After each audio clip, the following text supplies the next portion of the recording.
क्या आपने कभी सोचा है कि दुनिया के किसी कोने में रहते हुए भी आप श्री वृंदावन धाम में हमेशा कैसे बने रह सकते हैं? नमस्ते, हरि बोल। मैं विजयलक्ष्मी आप सभी का तहे दिल से पॉजिटिव हिंदी में एक बार फिर स्वागत करती हूँ।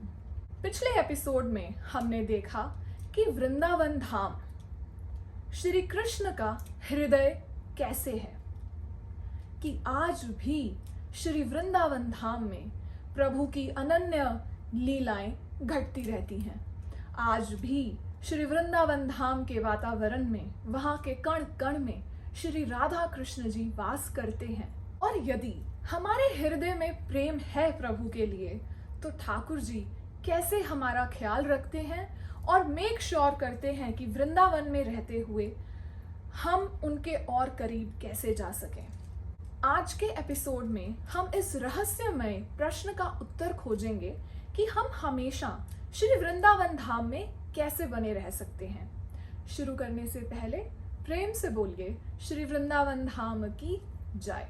कुछ साल पहले तक मैं अक्सर हर कुछ महीने बाद श्री वृंदावन धाम जाती थी।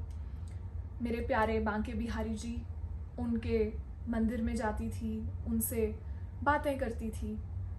और फिर एक दिन मैं कनाडा मूव हो गई। मेरा कनाडा आना हुआ, मैंने यहाँ पर पढ़ाई की। तो मेरी जन्मभूमि को छोड़कर मैं यहाँ कनाडा में अपनी कर्म भूमि में आ गई।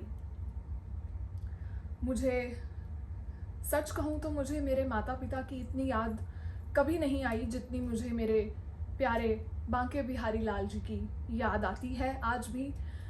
और मैं रोऊंगी नहीं, क्योंकि उनका नाम लेते ही आंखों से जो मेरे पाप हैं वो बहने लगते हैं। तो बस मैं वहाँ जाती थी श्री वृंदावन धाम में हर कुछ महीनों के बाद। और फिर क्योंकि मैं यहाँ अपनी कर्म भूमि कनाडा में मूव हो गई, तो मेरा जो हृदय है वो वहीं पीछे श्री वृंदावन धाम में छूट गया। और मुझे याद है, मैं अक्सर अपने पिताजी को जब फ़ोन पर बात करती थी तो अक्सर उनसे ये शिकायत करती थी कि मैं वृंदावन नहीं जा पा रही हूँ, मैं यहाँ कनाडा में हूँ, पापा मुझे वृंदावन जाना है। तो एक दिन जब अक्षय तृतीया थी, 2019 की ये बात है, तो मैंने अपने पिताजी से जिक्र किया कि मुझे वृंदावन में जाना है। कि ऐसा पहली बार हुआ है होश संभालने के बाद कि मैं अपने बिहारी जी के चरण दर्शन नहीं कर पा रही हूँ। तो मेरे पापा ने मुझे एक बहुत सुंदर बात कही जो मैं आज आप सब से शेयर करना चाहूँगी, क्योंकि मैं जानती हूँ खास करके उन भक्तों का दर्द जो उनके मन में प्रभु से बिछड़ने का एक भाव होता है कि हम वृंदावन में नहीं हैं, हम बेबस महसूस करते हैं। आप समझ सकते हैं कि हम कैसा महसूस करते हैं। और मुझ में तो इतनी भक्ति भी नहीं है, कुछ भी नहीं है।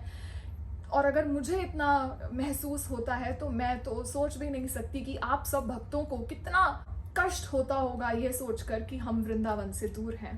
तो मैं ये अपना आज का एपिसोड उन सभी भक्तों के चरणों में समर्पित करना चाहूँगी जो श्री वृंदावन के और श्री वृंदावन वाले के परम भक्त हैं।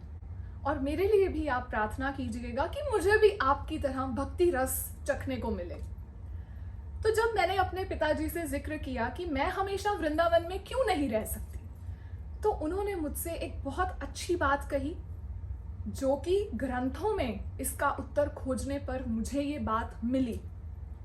जब मैंने श्रीमद् भागवतम उठाया अपने उस अकेलेपन और बिछड़न के इमोशन के साथ कि मैं वृंदावन में क्यों नहीं हूँ, तब मुझे जो जानकारी मिली, जो एक रहस्य मेरे हाथ में लगा, उसने मेरी जिंदगी में मुझे थोड़ा सहारा दिया कि कोई बात नहीं, कनाडा में भी मैं वृंदावन में रह सकती हूँ।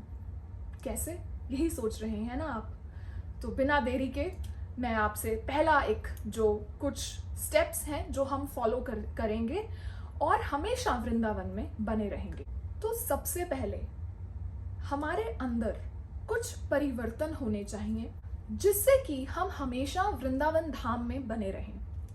सबसे पहले तो मैं ये शेयर करना चाहूंगी कि श्रीमद् भागवतम में कहा गया है कि किसी की कोई भी इच्छा हो, चाहे मुक्ति पाना हो, चाहे भक्ति पाना हो, उसे निरंतर परमपिता परमेश्वर श्री कृष्ण की आराधना में लगे रहना चाहिए। तो चाहे आपका मकसद हमेशा श्री वृंदावन में बने रहना है या फिर कुछ और पाना है, ये सब जो आने वाले स्टेप्स हैं जो मैं अभी आपसे साझा करूंगी वो आप इस्तेमाल कर सकते हैं। सबसे पहले भगवान कृष्ण का नाम जप। आज हम कलयुग में हैं। कलयुग में हमारे लिए मुमकिन नहीं कि हम बैठकर साधना कर पाएं, कोई अश्वमेध यज्ञ कर पाएं, बहुत अच्छे से भगवान का अर्चा विग्रह देख रेख और उनकी सेवा कर पाएं, ये सब कठिन है। तो भगवान जी ने हमारे लिए एक बहुत सुगम मार्ग रखा है। श्री चैतन्य महाप्रभु जी जो भगवान श्री कृष्ण के ही अवतार रहे हैं, उन्होंने भी हमें इसी बात का प्रचार किया, समझाने की कोशिश की कि कलयुग में केवल और केवल हरेर नाम हरेर नाम एव केवलम कलौ नास्ति एव नास्ति एव गतिर अन्यथा। उन्होंने बहुत खूबसूरती से आसान भाषा में हमें यही बताया है कि इस युग में केवल हरि का नाम ही हमें भवसागर से पार कर सकता है। यही सबसे बड़ा परम यज्ञ है। और मजे की बात, भगवान का नाम और भगवान स्वयं एक ही हैं, उन दोनों में कोई अंतर नहीं है। तो जब हम श्री कृष्ण का नाम जप करते हैं, हमारा हृदय श्री वृंदावन धाम बन जाता है। और श्री वृंदावन धाम में कौन रहता है? हमारे प्यारे श्रीमती राधा रानी और कन्हैया जी। तो वो हमारे हृदय में आ जाते हैं। अब जब क्योंकि हम नाम जप कर रहे हैं, वो हमारी जीभ पर नाच रहे हैं। They are dancing on our tongue and हमारे हृदय में भी आकर वो नाचते हैं। और क्योंकि वो चोर हैं, वो चुरा लेते हैं ना सिर्फ माखन, हमारा हृदय भी, हमारे कष्ट भी, हमारे दुख दर्द, हमारे आंसू, सब कुछ चुरा लेते हैं। और वो क्या करते हैं? अंदर से दरवाजा बंद कर देते हैं। तो हमारा जो हृदय है वो बन जाता है श्री वृंदावन धाम, क्योंकि श्री कृष्ण और उनके नाम में कोई अंतर नहीं। जहां पर हमने श्री कृष्ण का नाम जब शुरू किया, वो श्री वृंदावन धाम बन गया। है ना पते की बात? अब और हम क्या कर सकते हैं हमेशा वृंदावन में बने रहने के लिए? बहुत सिंपल है। क्योंकि अब हम प्रभु से प्रेम करना चाहते हैं, इसीलिए हम वृंदावन में रहना चाहते हैं, उस वातावरण में जो इतना शुद्ध, इतना पवित्र है, इतना आध्यात्मिक है कि हमें भी वो आध्यात्म की ओर खींच ही लेगा, ये हमें विश्वास है। तो हम और क्या कर सकते हैं? एक तो हो गया नाम जप, कि जब प्रभु का नाम लिया, प्रभु वहीं प्रकट हो गए कि हाँ जी मैं आ गया हूं, अब ये वृंदावन है। जहां पर श्री हरि वहीं वृंदावन धाम। बोलिए जय श्री हरि। और दूसरा बहुत इजी, श्री कृष्ण जी की लीलाओं का ध्यान करना, सुनना, लेकिन मुझ जैसे से नहीं, जो एक्चुअल में बहुत बड़े भक्त होते हैं, उनसे लीलाओं का श्रवण करना, सुनना। कहते हैं कि जो भगवान जी के सच्चे भक्त होते हैं ना, उन्हें आंखों से प्रभु को देखने की जरूरत नहीं होती। वो जब सुनते हैं प्रभु के चित्र, प्रभु की लीलाओं के बारे में, तो वो प्रभु के साथ ही होते हैं। तो प्रभु के भक्तों को उन्हें अपनी आंखों से देखने की जरूरत ही नहीं। और हमारे श्रीमद् भागवतम महापुराण में भी इस बात का उल्लेख है कि जब हम भगवान जी की, श्री कृष्ण जी की लीलाओं का श्रवण करते हैं, पठन करते हैं, तो हम श्री कृष्ण के लिए समर्पित हो जाते हैं।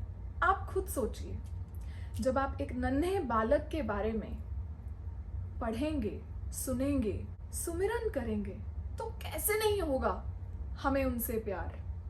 तो कैसे नहीं होंगे हम श्री वृंदावन धाम में, और कैसे नहीं होंगे हम भव सागर से पार? और एक और मजे की बात जो मैं अपने आने वाले एपिसोड्स में अच्छे से उल्लेख करूंगी कि जो हरि के भक्त होते हैं ना, उन्हें भवसागर से पार होने में भी कोई रुचि नहीं होती, उन्हें लिबरेशन, मुक्ति भी नहीं चाहिए होती। वो बहुत हायर लेवल पर पहुंच चुके होते हैं कृष्ण की प्रेमा भक्ति में। तो मैं तो अभी माइनस में हूं, मुझे जीरो पर आने में भी पता नहीं कितने लाइफ टाइम्स लग जाएंगे।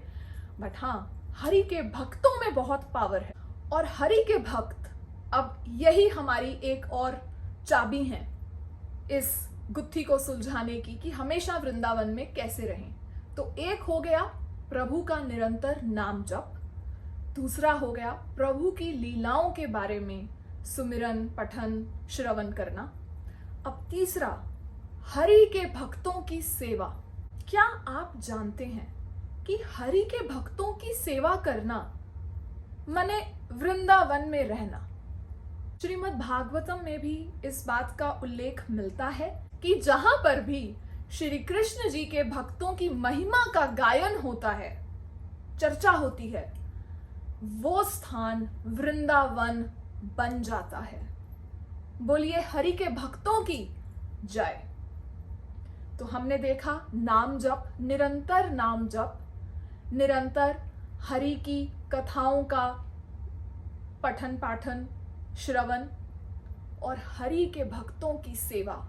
ये करने से हम निरंतर श्री वृंदावन धाम में बने रह सकते हैं। फिर चाहे हम अपनी कर्म भूमि कनाडा में हो, न्यूजीलैंड, जर्मनी, ऑस्ट्रेलिया में हो, या भारत के किसी और कोने में, हम सदैव वृंदावन में बने रहते हैं। बोलिए वृंदावन धाम की जय। हमने जाना कि वृंदावन धाम केवल एक स्थान नहीं है जो हमें एक मैप पर दिख रहा है, या कोई पर्यटन स्थल नहीं है।